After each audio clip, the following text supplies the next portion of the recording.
Hello students, welcome back to another video. तो हमने new batch 2026-27 की क्लासेस बीए फर्स्ट ईयर के first semester के लिए थर्ड और फिफ्थ सेमेस्टर के लिए स्टार्ट कर दी है।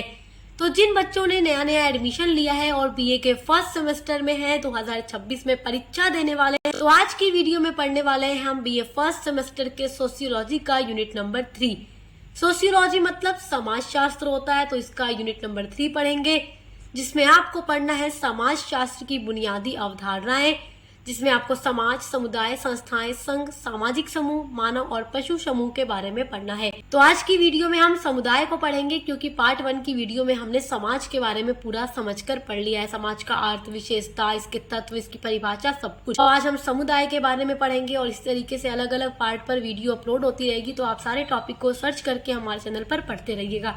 और एक बहुत इंपॉर्टेंट बात आप लोगों को बताना चाहती हूँ कि अगर आपके भाई बहन है या कजिन है, फ्रेंड्स, जो भी अगर क्लास 9, 10, 11, 12 में पढ़ रहा है, जिनको आप जानते हैं, तो उनके साथ यूपी बोर्ड एकेडमी चैनल को शेयर जरूर कीजिएगा, जिस पर 9, 10, 11, 12 की पूरी क्लासेस कराई जाती हैं एग्जाम की, और एग्जाम की पूरी तैयारी भी कराई जाती है। तो यूपी बोर्ड एकेडमी चैनल उनके साथ शेयर जरूर कीजिएगा। सबसे पहले हम देखेंगे समुदाय होता क्या है। तो समुदाय का क्या अर्थ है, यानी मीनिंग क्या है। समुदाय को इंग्लिश में कम्युनिटी कहते हैं।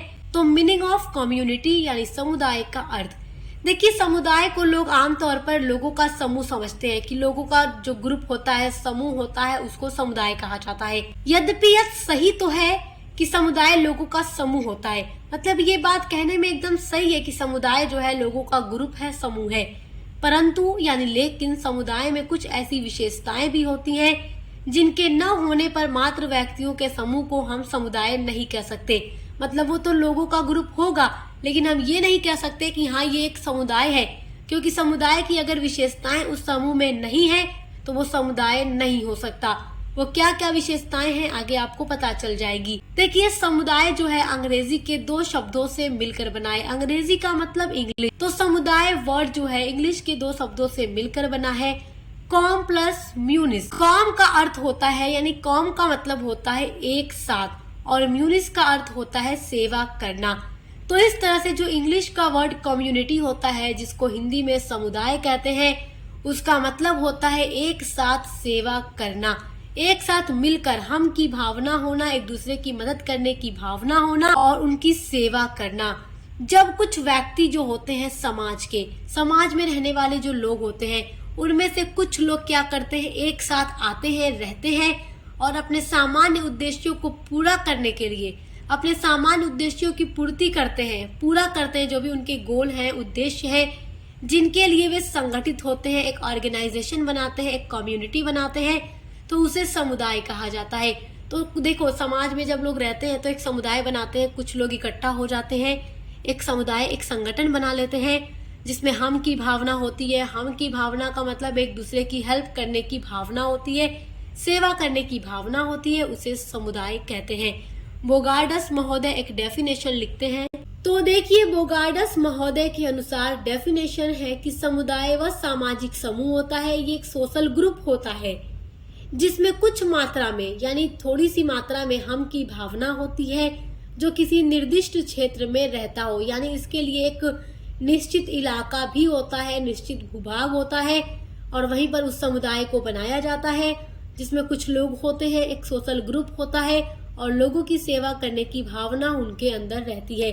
एग्जाम में जब समुदाय का अर्थ पूछेगा तो आप उसके साथ साथ कम से कम 2 परिभाषा जरूर लिखिएगा, और हर टॉपिक में मैं आपको 2 से 3 परिभाषा बता देती हूँ, ताकि आप एग्जाम में लिख सके। परिभाषा लिखने पर नंबर बहुत अच्छा मिलता है। अगली डेफिनेशन है के डेविस के अनुसार। तो के डेविस लिखते हैं अपने शब्दों में कि समुदाय सबसे छोटा वह क्षेत्र या समूह है जिसके अंतर्गत सामाजिक जीवन के सभी पहलू आ जाते हैं। चलिए अब देखते हैं समुदाय की क्या विशेषता है या क्या आवश्यक तत्व है। एग्जाम में क्या आपसे पूछेगा, समुदाय का अर्थ, परिभाषा और विशेषता ही पूछेगा, और विशेषता के बदले अगर आवश्यक तत्व पूछ दे तो भी बात एक ही है। विशेषता या आवश्यक तत्व, एग्जाम में कुछ भी पूछेगा आप यही समझ जाइएगा कि आपको यही चीजें लिखनी है। तो मैं इन सभी पॉइंट्स को एक्सप्लेन करके आपको समझाऊंगी, तो एग्जाम में अगर लॉन्ग में पूछेगा तो आप ये हेडिंग डालिएगा, और जो बातें मैं आपको समझा रही हूँ उसको ध्यान से सुनिए, वो आप एक्सप्लेन करके लिख दीजिएगा। निश्चित भूभाग का मतलब होता है कि देखो, समुदाय की स्थापना करने के लिए एक फिक्स जगह होनी चाहिए, एक इलाका होना चाहिए, एक भौगोलिक अंग होना चाहिए, क्योंकि इसके बिना समुदाय पूरा नहीं हो सकता। प्रत्येक समुदाय की एक निश्चित भौगोलिक सीमा होती है, एक इलाका होता है जिसके द्वारा उसे पहचाना जाता है या अन्य समुदायों से अलग किया जा सकता है। क्योंकि समाज में जरूरी नहीं है कि एक ही समुदाय हो, बहुत सारे समुदाय हो सकते हैं। तो उसका अलग नाम होता है, अलग जगह होती है जिसे पता लगाया जाएगा कि कौन सा समुदाय कहाँ पर स्थित है, किस जगह पर स्थित है और उसका क्या नाम है। समुदाय की दूसरी विशेषता है मानव समूह। देखिए, जब कुछ लोग एक निश्चित जगह पर, भूभाग का मतलब एक निश्चित जगह पर एक साथ स्थायी रूप से रहने लगते हैं, तभी उनमें सामुदायिक भावना पनपती है। एक दूसरे की हेल्प करने की, सेवा करने की भावना उनके अंदर आ जाती है। और बिना मनुष्यों के समुदाय की कल्पना तो हम कर ही नहीं सकते। अगर मनुष्य ही नहीं होगा तो हम कैसे कह सकते हैं कि ये समुदाय है। समुदाय को बनाने के लिए मानव का होना यानी मनुष्यों का होना जरूरी है, क्योंकि समुदाय एक मनुष्यों का ही समूह होता है। समुदाय की तीसरी विशेषता है हम की भावना होना। देखो, समुदाय का एक अन्य आवश्यक तत्व या विशेषता ये भी है कि समुदाय के अंदर हम की भावना होनी चाहिए। जब समाज के कुछ व्यक्ति एक निश्चित भूभाग पर अस्थायी रूप से रहने लगते हैं तो उनमें एक दूसरे के प्रति सहयोग की भावना होनी चाहिए, ताकि अगर किसी को भी किसी चीज की आवश्यकता पड़ जाए तो लोग उसकी मदद करेंगे। और जब तक हम की भावना नहीं होगी, एक दूसरे की मदद करने की भावना नहीं होगी, तो वो एक साथ रह ही नहीं पाएंगे।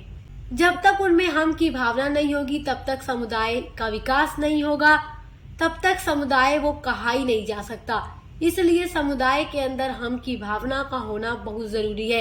देखो, बड़े बड़े जो नगर होते हैं उनमें सामुदायिक भावना कम देखने को मिलती है, जबकि गांव में आप देखेंगे कि सामुदायिक भावना या हम की भावना अधिक देखने को मिलती है। समुदाय की चौथी विशेषता है या आवश्यक तत्व है सामान्य जीवन। देखो, जब लोग एक ग्रुप बनाकर, एक समुदाय बनाकर एक निश्चित जगह पर रहते हैं तो एक ही रीति रिवाजों को वो फॉलो करते हैं और एक सामान्य जीवन वो बिताने लगते हैं। अगर वो सामान्य जीवन, नॉर्मल जीवन नहीं बिताएंगे तो उनके अंदर हम की भावना का कभी विकास ही नहीं हो पाएगा, जिससे समुदाय की कल्पना हम कर ही नहीं पाएंगे। समुदाय की पांचवी विशेषता है विशिष्ट नाम। देखो, जब भी कोई समुदाय बनाया जाता है तो उसका एक विशेष नाम होता है जिसके द्वारा उसे जाना या पहचाना जा सके। विशिष्ट नाम के कारण ही सामुदायिक एकता कायम रहती है। कि जब कोई समुदाय बनाया जाएगा तो उसकी एक जगह होगी कि किस जगह पे हम इसको खोलेंगे, उसका नाम क्या रखेंगे, जिससे लोग उसको जान सकेंगे, पहचान सकेंगे। तो आई होप कि आप समुदाय का अर्थ, परिभाषा, उसकी विशेषता या आवश्यक तत्व बहुत अच्छे से समझ गए होंगे। तो आपका जो अगला टॉपिक है वो संस्था है, तो अगली वीडियो में हम संस्था के बारे में पढ़ेंगे। तो इसी तरीके से हम आपके हर एक सब्जेक्ट की क्लासेस अपलोड कर रहे हैं, चाहे आपका मेजर सब्जेक्ट हो, माइनर सब्जेक्ट हो, को करिकुलर सब्जेक्ट हो, सभी पर वीडियोस आपको हमारे चैनल पर मिलती रहेंगी। तो अब मिलते हैं अगली वीडियो के साथ।